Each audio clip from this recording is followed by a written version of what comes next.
Mm-mm.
You eat that whole salad. You go to lunch and eat more. I know. What? You got to go eat more carbs. Yeah, exactly. That's where next week I'm done.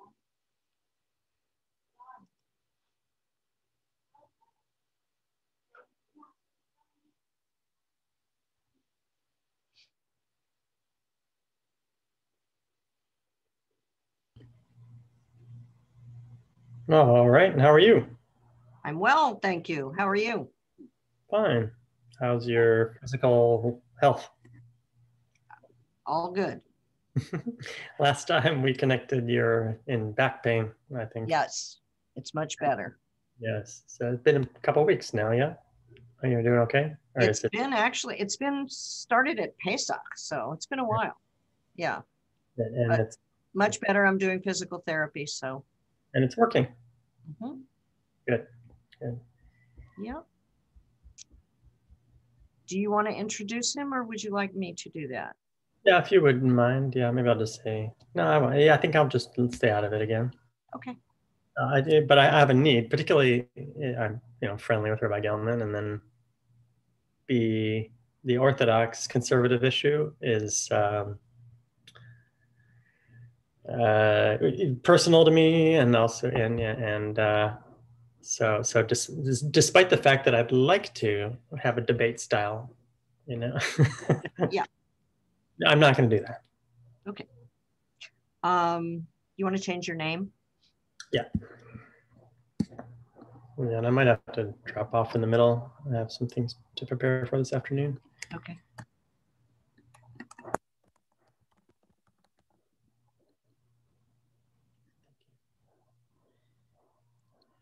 All right. How's Emmanuel and everybody?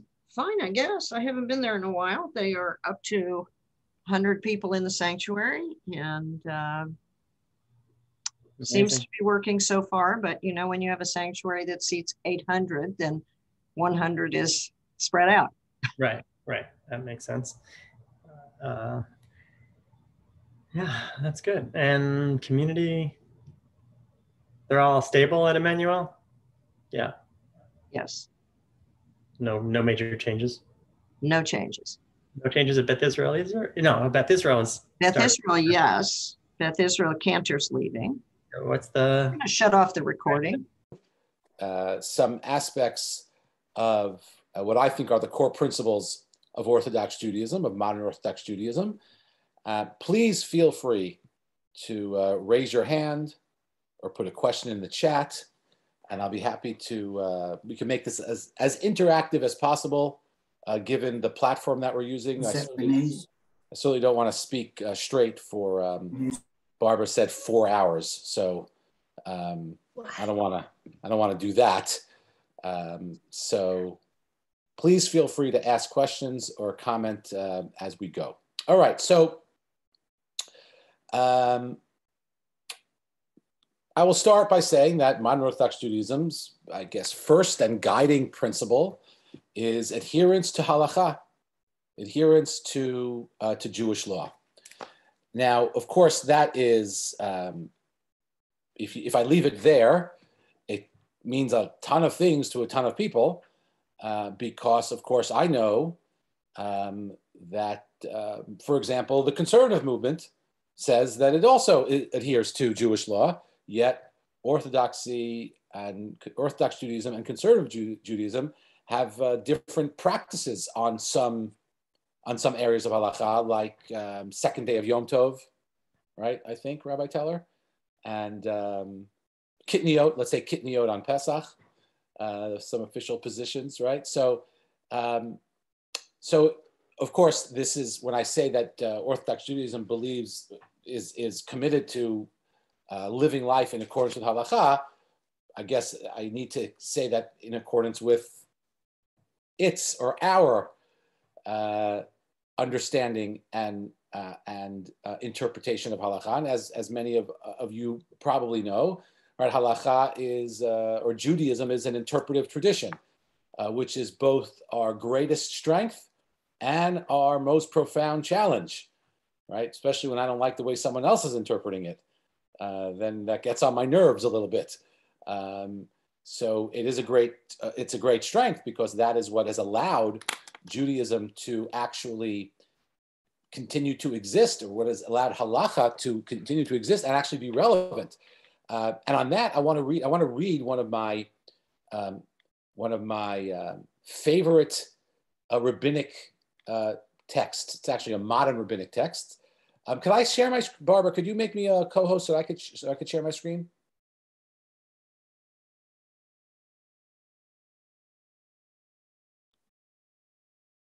Okay, here we go. Let's see if it's here. Yeah. This is a text from Rabbi Chaim David Halevi, who was the chief rabbi of Tel Aviv and Yafo. Just quickly, yeah, so we're not going to look up his bio now, but he has a collection of responsa, a collection of questions sent to him and the answers, 9 volumes, called Aseh Lecha Rav, and they're fascinating. And in a lengthy article where Rabbi Chaim David Halevi is discussing the nature of halacha, he says this: "V'to'em me'od kol hachoshev shalacha hi kifu'ah ve'ein listot mimeni min usmol." He says that's a great mistake if anyone thinks that halacha is frozen and that one cannot alter right or left. It's a big mistake. Ela adarabba, the opposite is true. And now these words are so interesting, and I think revolutionary, or certainly provocative. Ein gemishut kemishuta shel halacha. There is no flexibility like the flexibility of halacha. Now, I don't know about you, but I'm sure there are many, many people who, if you would play I don't know what that game is called, when you say a word or you show them a picture and you ask them, what's the first thing that comes to your mind? What's the first thing that comes to your mind when you say halacha? I'm pretty sure, I should have done this before as an experiment. I'm pretty sure that nobody would say flexible, right? The whole point of halacha is you are walking down a path and you can't get off the path. It's not flexible. That's maybe the definition of halacha. But Reb Chaim David Halevi says that's not true. Ein gemishuta. There is nothing as flexible as the flexibility of halacha. And he gives an example. Shechein yachol moreh hora'a b'Yisrael lefsok ba'oto she'la atzma u'ba'oto she'a atzma l'shnei sho'alim u'lahatrif le'echad u'lachshir le'acher. So, for example, a rabbi could be asked the exact same question from 2 different people and give one answer to one person and another answer to another person. It's kosher for you, it's not kosher for you. How's that possible? You're pregnant or you're not pregnant. You can't be a little pregnant, right? It's kosher or it's not kosher. But Says Rabbi Chaim David Levi, that's not the way halacha works. Halacha is an applied tradition, and therefore sometimes needs to be applied in different ways, under different circumstances, or to different people. People's socioeconomic status, condition, I should say, plays a role in how halacha can be deliberated. Someone's health, obviously, in many cases, plays a role in how a halacha question is answered. Someone's observance level. Maybe someone is only beginning their steps towards observance, and if you're too strict, it's going to throw them off. And so maybe you're a little bit more lenient, but to someone who's been observant their whole life, you give them the more mainstream approach to that question. So halacha can be incredibly, incredibly flexible.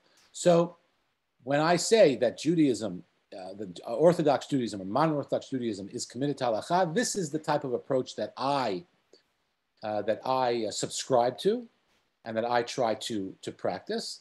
The recognition that it's true that halacha is a system for all, but within that system, it may be applied differently to different people in different circumstances. And I think that's very important. I think another related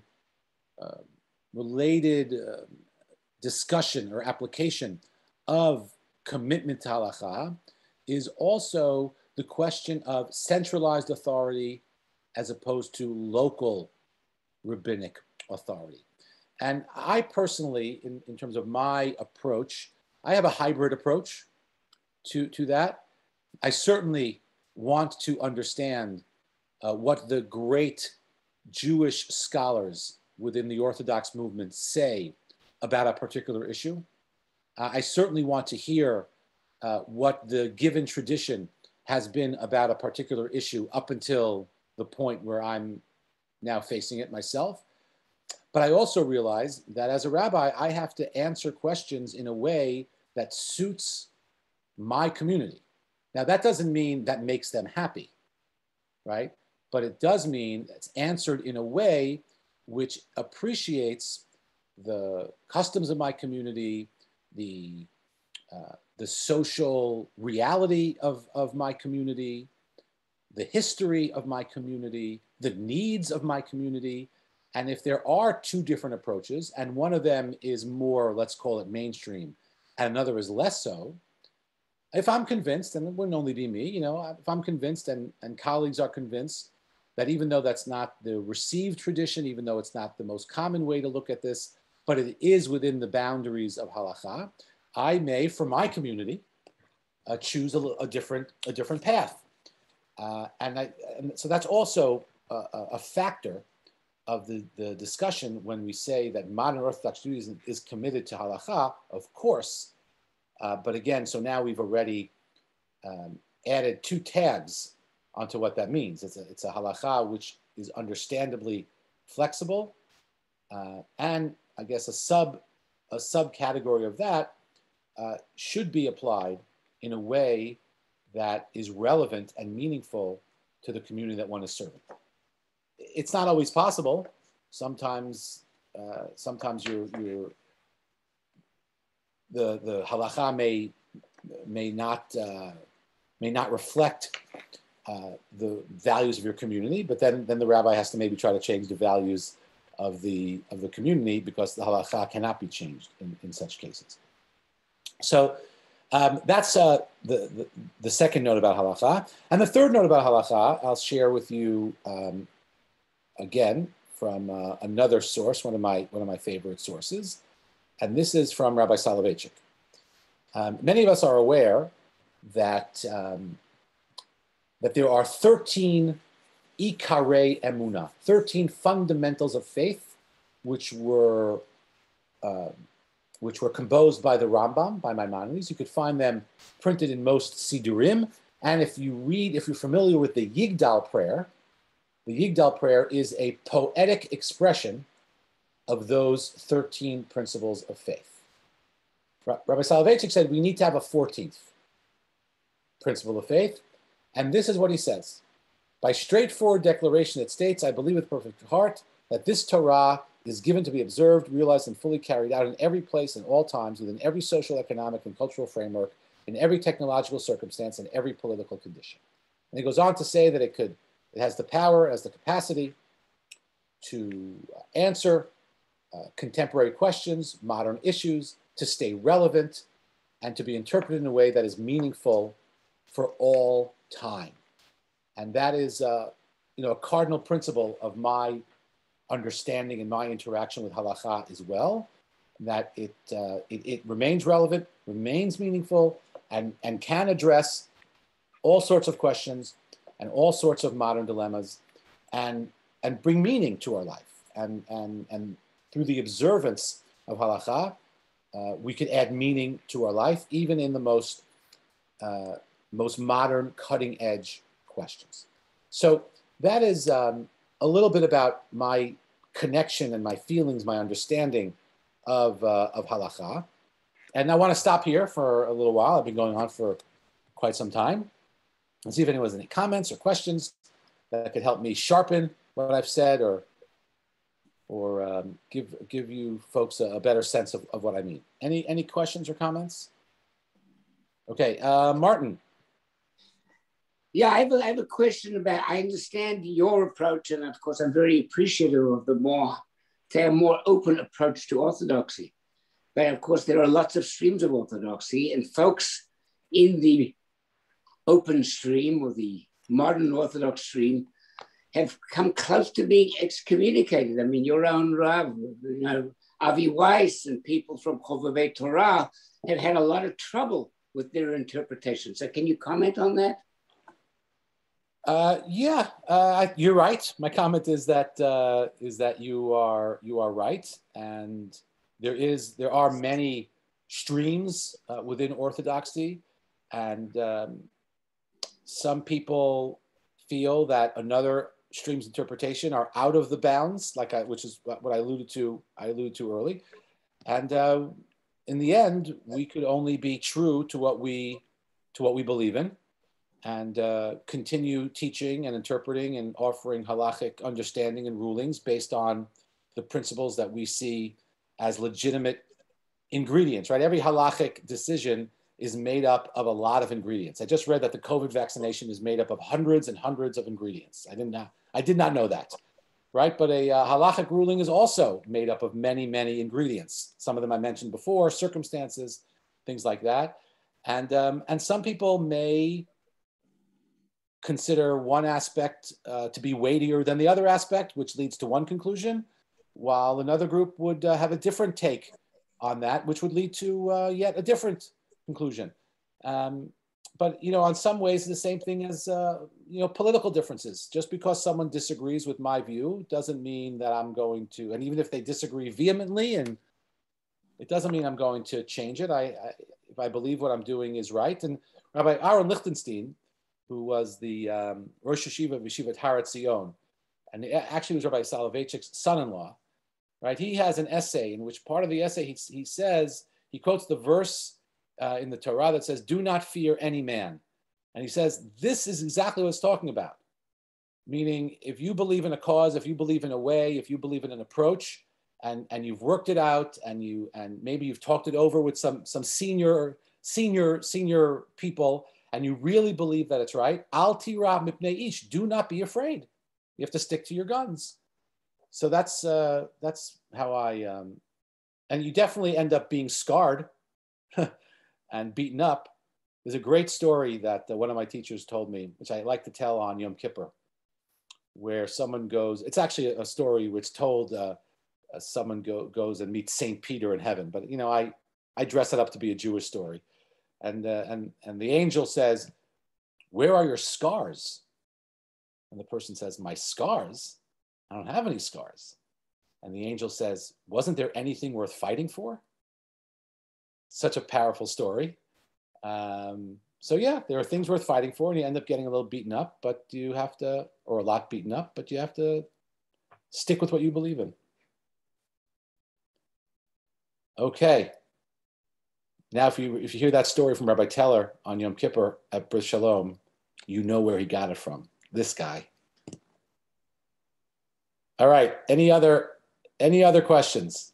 Oh, Chaim David Alevi, Makor HaChaim. Excellent. Okay. Any other comments or questions? unmute yourself if you want to say something. Okay, let's move on then. Okay, another pillar for me of modern Orthodoxy is my interaction and my responsibility for not only those within my Jewish family, but those outside of my Jewish family. And actually, this is connected in a very, very important way to halacha. So the first idea behind this belief is that every human being is created in the image of God. And so therefore has a claim, right? Has a claim on human dignity, right? Has a right to something. Usually in Judaism, we talk about obligations, right? Think about it. In Judaism, we rarely think about rights. We think about things we're obligated to do and things we're not allowed to do. We very rarely think about rights. If I'm poor as a Jewish person, I have a right to be supported. That's true. But rarely, outside of limited circumstances, Judaism is a religion of obligations. But on this level, once we declare that every human being is created in the image of God, then that person, me and every other human being, Barbara, are you watching The Waiting Room? Okay, that every person has a claim on human dignity. And once every person has a claim on human dignity, then that is then translated to me back into an obligation. Because if everyone has a claim to human dignity and someone does not have it, well, who's supposed to make sure they do, right? Me, right? So my feeling of responsibility towards other people who are not Jewish is the foundational principle of that is that we are all created in the image of God. And there are other ideas that bolster that as well. And that connects back to halacha. For example, v'ahavta l'reacha kamocha, right? Love your neighbor as yourself. With some people, and I think this is probably the mainstream, believe, by the way, that's only talking about Jews. Reacha is someone who is connected to you through the obligation to perform mitzvot. But there are other interpretations that have a wider interpretation, a wider understanding, and say it means everybody, right? And until everybody gets what they need, I have not fulfilled my obligation in that realm. There's another fascinating essay about this, written by Rabbi Yechiel Yaakov Weinberg. Fascinating man, a survivor of the Shoah, of the Holocaust, made his way to Montreux, Switzerland after the Holocaust, and lived the rest of his life in Montreux, Switzerland, as what has been termed by one of my teachers as a freelance Talmid Chacham, a freelance Torah scholar. He had no institutional connections. There was a wealthy student of his who also survived the war, who supported him in Montreux, and that gave him a little bit of a freedom, actually, to write and say things that maybe you can't write and say if you are connected to an institution, which goes back to Martin's question. And he writes that, for example, this is amazing, and it speaks to the moment that we're living through right now with Israel and the Palestinian conflict. Our observance of Pesach, by definition, lacks total joy because Egyptians died also. And therefore, he goes and says, any celebration we have, like Shavuot coming up on Sunday night, is not completely joyous because there are people in the world who are suffering. That's not just Jews, that's everybody, right? And we have all sorts of indications in the Torah about the type of society we're supposed to set up in terms of caring for the needy and the elderly, and all sorts of discussions of debts being relieved, of land returning to its original owner, all sorts of expressions in the Torah, which may not be able to be applied specifically in a wide-ranging fashion, because those really are laws that are governing the relationship between one Jew and another, but they certainly give us a framework to understand the type of society that the Torah wants us to create. And so those are some of the ideas that sort of buttress my notion, my idea, but not my idea, my commitment that as an Orthodox Jew, I have obligations towards those outside of my religious framework. That's complicated. I'll get to, I see 1 second. But that's complicated because is it family first? And family writ large is my Jewish family. And what exactly does that mean in terms of dollars and cents? Not easy questions, but my starting point has to be what I said. Okay, Leslie, yeah, go ahead. You have to unmute.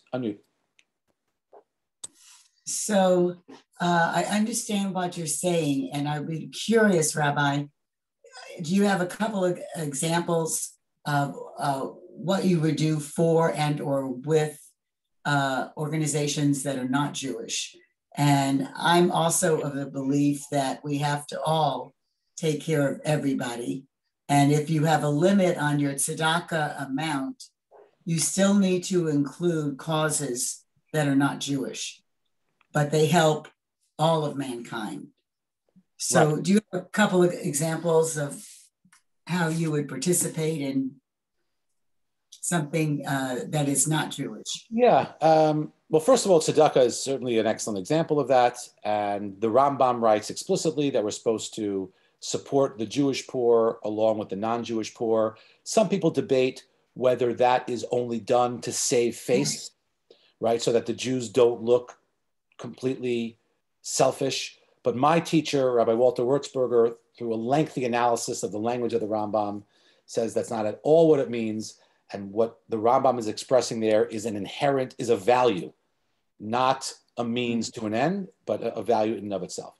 But, you know, over COVID, our UOS, we ran 3 different campaigns for the Center for Urban Transformation, which is an organization that deals with poverty in the 5th Ward.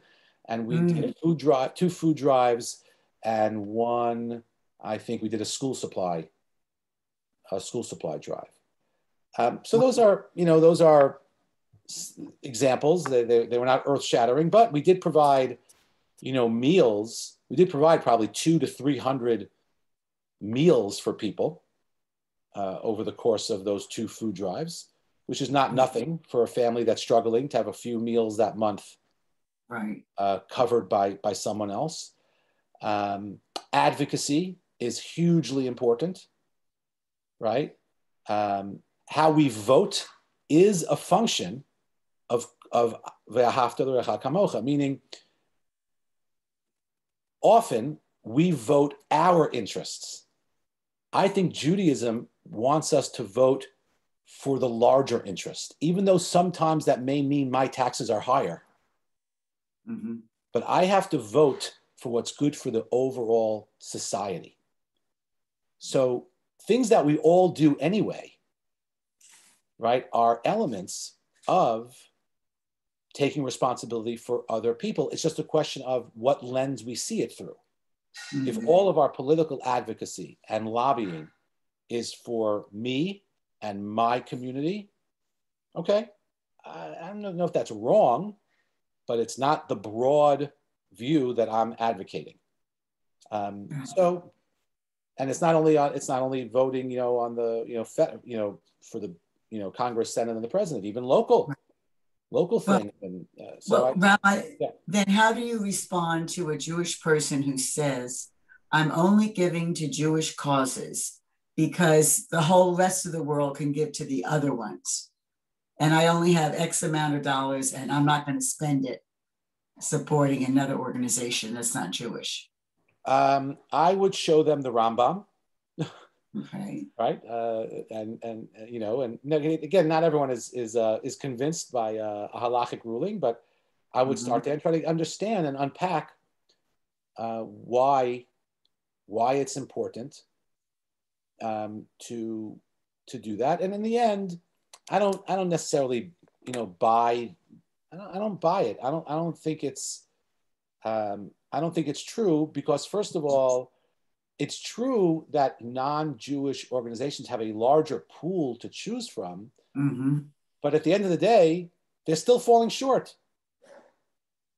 They're still falling short. So, and especially social, organizations that provide for the needy. Right. I think there are lots of discussions to be had about donating to a museum and donating to a homeless shelter. I think that's a legitimate conversation, even though I believe that the existence of art is very important for human development, so that's also our responsibility. But these are legitimate questions. So we have to, we can't always do 100% of what we want. That's not what life is, and we have certain obligations. Look, I mean, I would love to be able to work into the night on Friday night. I'd be much more productive. I'd make a lot more money, but I can't because it's Shabbos. Okay, so I can't give all of my money to this institution because I have an obligation to give money to another institution. I have to figure it out. I don't have a formula, but I have a sense of how to think about it. Thank you. Okay, any other comments or questions on this? Yes, Iris. I'm curious about your areas of advocacy, whether they are movement driven or movement approved, or whether they can become controversial, or how you deal with that. They are not movement driven. And they're not, and I don't look to, the Orthodox movement is much less centralized than the conservative and reform movement. It's very important to bear that in mind. So it's not movement approve or movement sanctioned. I advocate for things that either touch my heart or that I've learned about that I feel need attention. I went to the rally downtown after George Floyd was murdered. It was a controversial move for me within the context of my current position. Some people felt it was controversial because it was COVID and it was crowded. Although I maintained safety, I feel. And some felt it was just inappropriate for me to be there because there were BDS people there. So I'll tell you what I said to that, and then we'll go on to the next idea. I said, if I'm walking by a building and the building's on fire and people need to be rescued from the building, and some of the people rescuing the people in the building are anti-Semites, neo-Nazis, I'm still going to help them get the innocent people out of the building. So it's true that some of the people involved in advocacy are anti-Semitic, although probably because they don't know any better and have not been educated and have just listened to stereotypes. But at the end of the day, if the country's burning, I'm going to help. I'm going to join anyone else who's trying to put out the fire. And then I'll deal with that issue separately by having conversations and talking. That some people think that's too simplistic, but that's the way I see it. And this goes back to what I said before. At the end of the day, someone's going to ask you, where are your scars and bruises? And if we only advocated for things like, which are, apple pie and whatever, then I'm not sure if that's why we're here. That's why I'm watching this fascinating show on television called it's called The Scorpion or The Snake, The Scorpion, about this guy who lived in Bangkok and he was a gem smuggler and he ended up killing lots of people.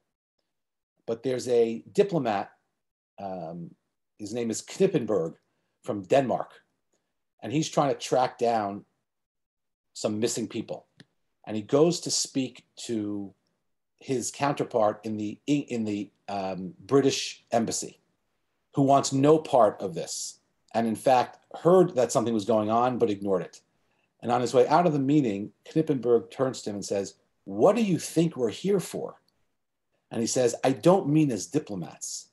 I mean as human beings." And that's the question that guides me. What am I here for? Okay, the next pillar of modern orthodoxy is Zionism. Zionism, and for me, that means the belief that the establishment of the state of Israel is a religiously important moment and a Jewishly important moment and ethically and morally correct. I mean, I believe that the state of Israel is a legitimate entity. And I believe that the establishment of the state of Israel is of religious significance because it ushered in an era where the Jews have a place to go, where Jewish learning thrives, where Jewish culture thrives, where Jewish values can be put into practice in terms of running an entire society, right? In America, right, some put it, Judaism is a Judaism of pots and pans. I mixed my meatballs with a dairy spoon. Is it kosher, right? That's the Judaism we have. But in Israel, you have to know how to run an army according to Jewish values, and a police force according to Jewish values, and a taxation system, and everything, right? So that makes it religiously and Jewishly significant. It represents I would call the redemption of Halacha, right? Halacha now, at least in theory, right? Even though Israeli law is not based on Halacha, but at least in theory, Halacha now could flex its muscle and have a say on every area of life.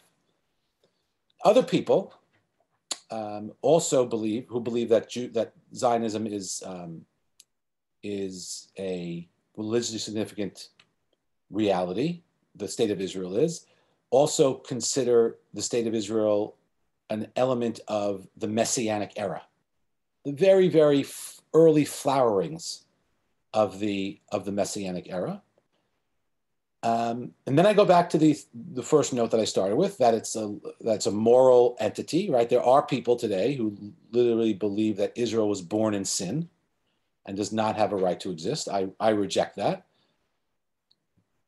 And I also believe that one can be a Zionist. I actually believe that one can only be a Zionist if they are also willing to be critical of things that the state of Israel does. The state of Israel is not, a sacred cow. The state of Israel is a man-made, even though, I could believe and declare that there are miraculous elements. At the end of the day, the decisions taken in the state of Israel are made by people, and people make mistakes. And criticizing those mistakes is not less Zionistic. I think it's important to think about when one criticizes and in what way one criticizes and why one does that. But the ability, the right, the necessity to criticize is not only very Jewish, right, but very Zionistic, right? That's what we do. We debate. We ask questions. Is this the best way? So those are the aspects of Zionism. And the truth, to me, Israel is just an incredible accomplishment. Our great-great-grandparents, for some of us, our grandparents, in a million years could never have imagined such a thing, and would give anything in their life to be part of a world where there is a state of Israel, let alone to live in it.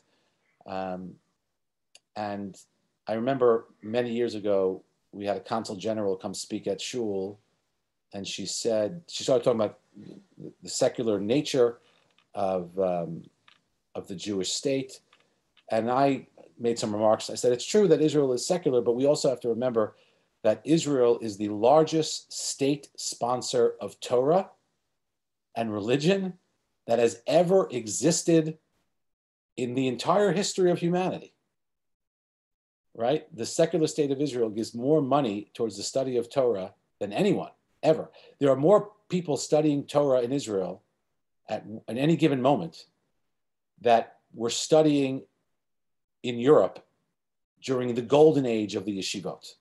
There are probably certain yeshivot in Israel now that have enrollment which is larger than the entire enrollment of the European yeshivot. So just from that perspective alone, and then forget about the universities and the culture and the academic study of Judaism and technology. So, Zionism is an incredible thing. Lots of challenges. We're seeing them now.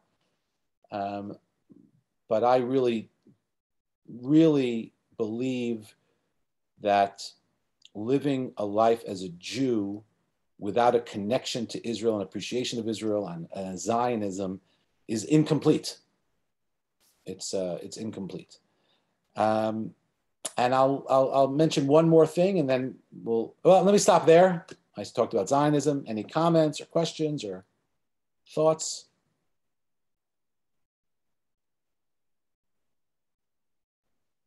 Okay. Something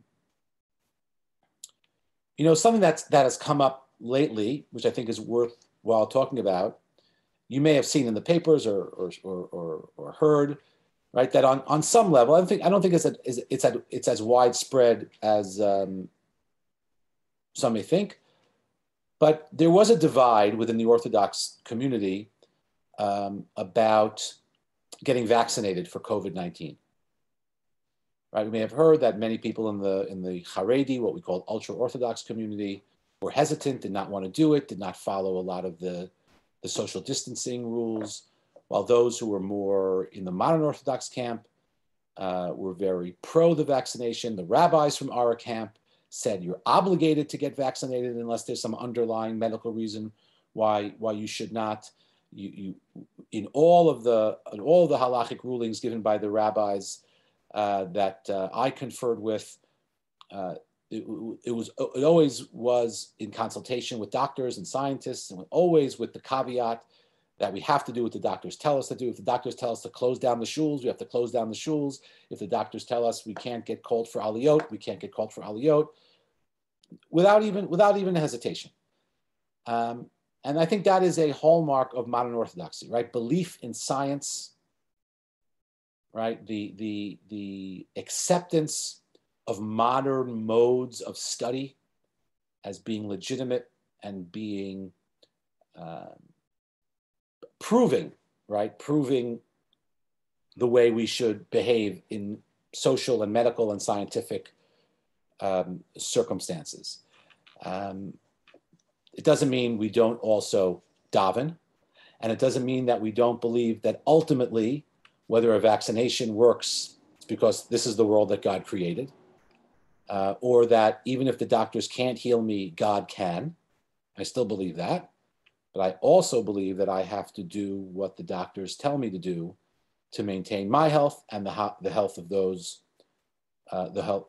around me, which is really a small part of a bigger notion of modern Orthodoxy, which is an obligation to operate within the wider world, right? To contribute. This is not not the previous pillar, which was about advocacy and looking after the well-being of people who are struggling. This is, I have a responsibility just to contribute in general. I have to pay taxes. I have to be part of the political system, right? I'm obligated to vote. I'm obligated to pay taxes. I'm obligated to educate myself so I could support myself and the family and not have to take charity, which is a drain on the community and the society. I'm obligated to contribute economically to the well-being of the site to the best of my ability. At the same time, right, I'm also this goes back to the first pillar. I have to find a way to work for a living and pay my taxes and advocate and daven 3 times a day and learn Torah for as long as I can every single day and give tzedakah. I have to do all those things, right? Modern Orthodox Judaism means we live in two worlds, and we have to.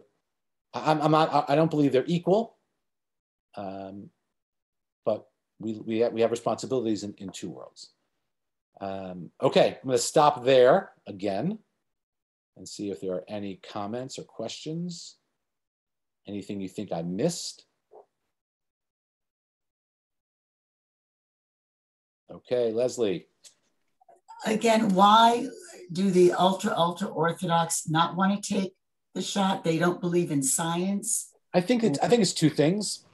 I think on one level, the ultra Orthodox still hold on to a trauma of distrust of governments from Europe, which is certainly understandable, right? Up until the American experiment, over the long term, governments made of Gentiles that are in charge of Jews never worked out well for us. Always ended up in expulsion or pogrom or crusade, right? This is the longest probably period of time I'm not a real historian, but this seems like a long period of time without that happening to the Jewish people anywhere. So that exists. So if the government says, even if it's the Israeli government, which is a Jewish government, but in the mind of the Haredi, it's not us. There's just an automatic distrust. I think that's part one. So it's not even Jewish doctors telling you to go and get the shot. Because it's not the doctors telling you, it's the CDC, it's Right. the Israeli Health Ministry. It's not my doctor, maybe that's better, but these are governmental agencies. These people answer to the highest government officials in the land, and they've never been good to me in the long run. By the way, we saw this also in COVID when many in the African-American community also were and continue to be hesitant to take it because of their experience with, I forgot the name of that drug. It was the Tuskegee experiment. The Tuskegee experiment, exactly. Thank you. Right. So that's a trauma. That's a trauma. Even though we could give all sorts of logical explanations as to why that's not true, and everyone's getting the same vaccination, in the end, when your community is exposed like that and traumatized like that, logical reasons are not necessarily going to win the day. That's one. I think the other is also this general idea, this general lack of belief in science.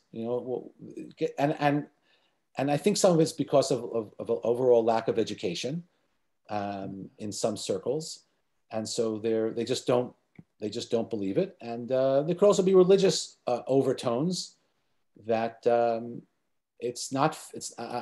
not keeping faith with God. If God's going to take care of me, which is not consistent, by the way, with the way most Haredim live, because most Haredim will go to the hospital to give birth. They will go for prenatal care. They will go for yearly checkups. They will go, for all sorts of reasons. But here there was some sort of disconnect, maybe because it wasn't part of what's already been proven to be okay, and something new is a challenge. Thank you. Yeah, you're welcome.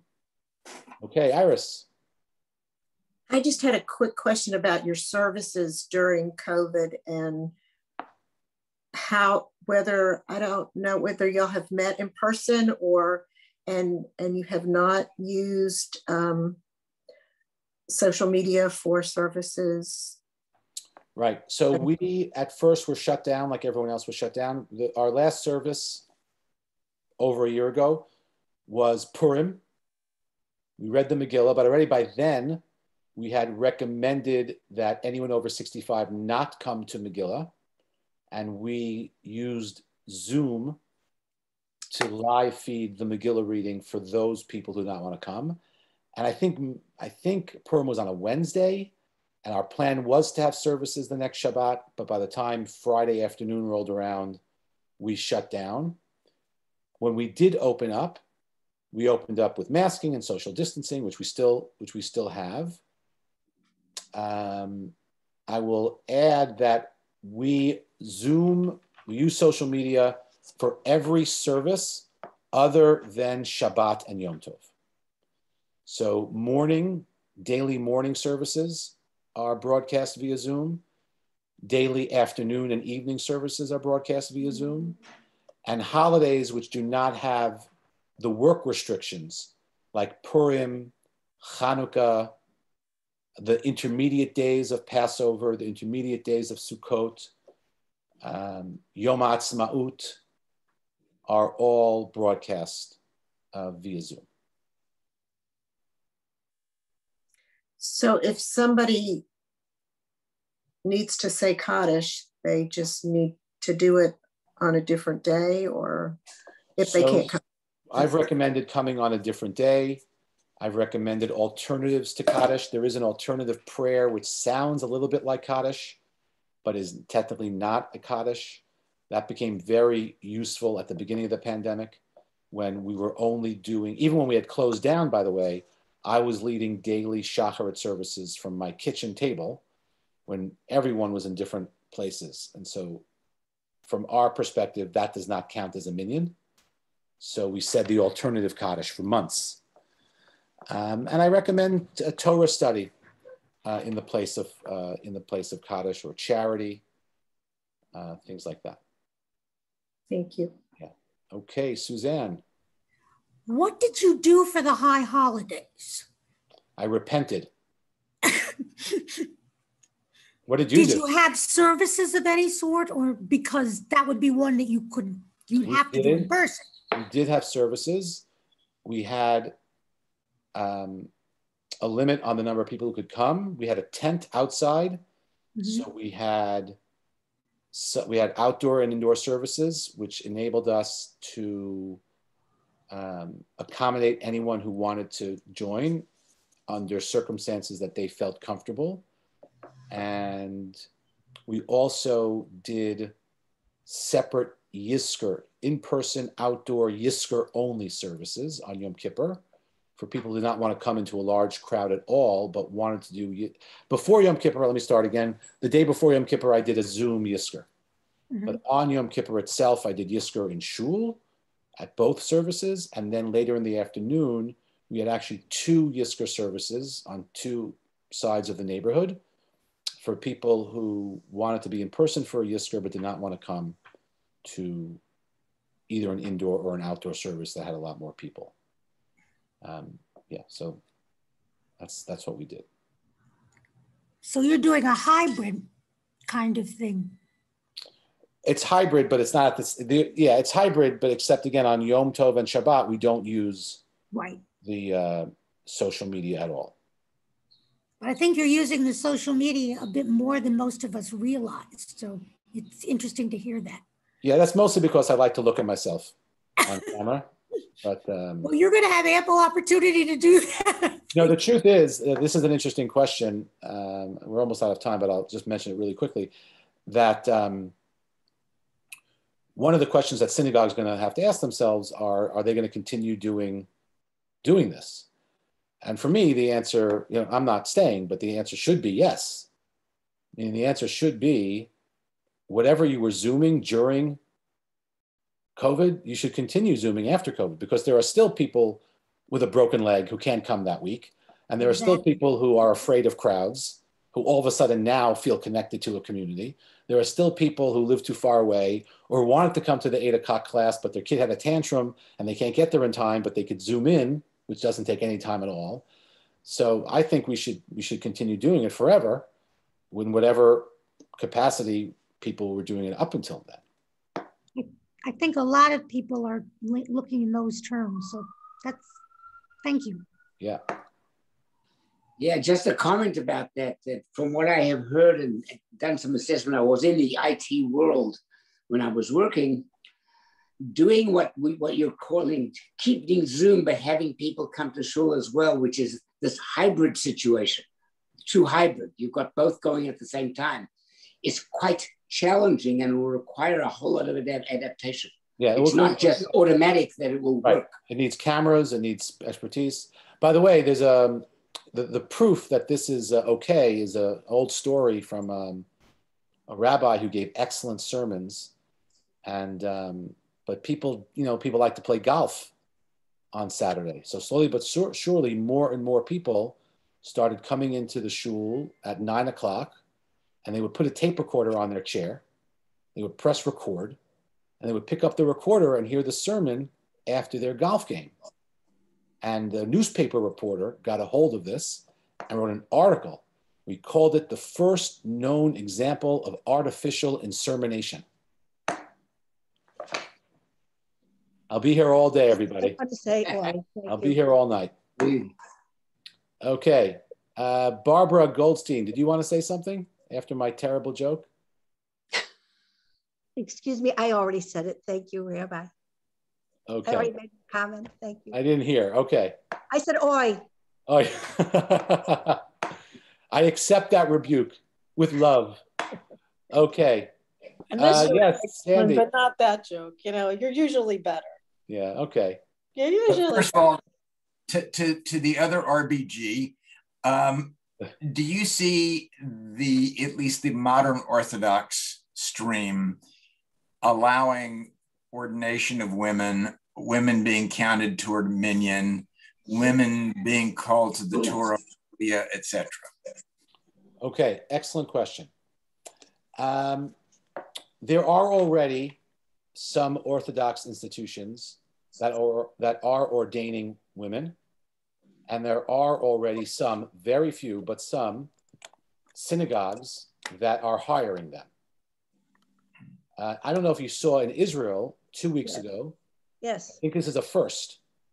A synagogue in Efrat hired as its rabbi, even though she doesn't call herself rabbi, a woman. Now, up until then, both in Israel and in America, there have been a few women who are in the number 2 position in a synagogue.